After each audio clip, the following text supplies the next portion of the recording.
பிதா சுதன் பரிசுத்தாவியின் பெயராலே. அன்புள்ள சகோதரர்களே, யாரும் இல்லாதவர்களுக்கு உதவுவது நமக்கு நல்லது. நமது மகிழ்ச்சி முழுமையடைய வேண்டுமென்றால் நாம் கடவுளுடன் இருந்து அனாதைகளையும் முதியவர்களையும் மகிழ்ச்சியடைய செய்து அவர்களுக்கு உதவ வேண்டும்.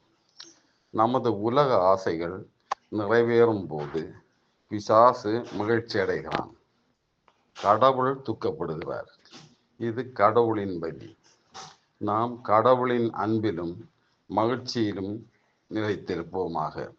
கடவுள் நம்மை பரிசுத்தத்தில் வாழச் சொல்கிறார். மற்றவர்கள் மீது அன்பும் கடவுள் மீது அன்பும் உள்ளதா? இதை நம் வாழ்வில் நடைமுறைப்படுத்துவது நல்லது. மற்றவர்களிடம் கடவுளைக் கண்டு அவர்களுக்கு உதவுவோம். அப்போது கடவுள் நம்மில் மகிழ்ச்சி அடைவார். கடவுளின் ஆசீர்வாதங்களால் நாம் நிரப்பப்படுவோம். ஆன்மாவின் பரிசுத்தத்திற்காக பாடுபடுவோம். கடவுள் நம் ஒருவரையும் ஆசீர்வதிப்பாராக. எல்லாம் வல்ல இறைவன் நம் எல்லோரையும் ஆசீர்வதிக்கட்டும்.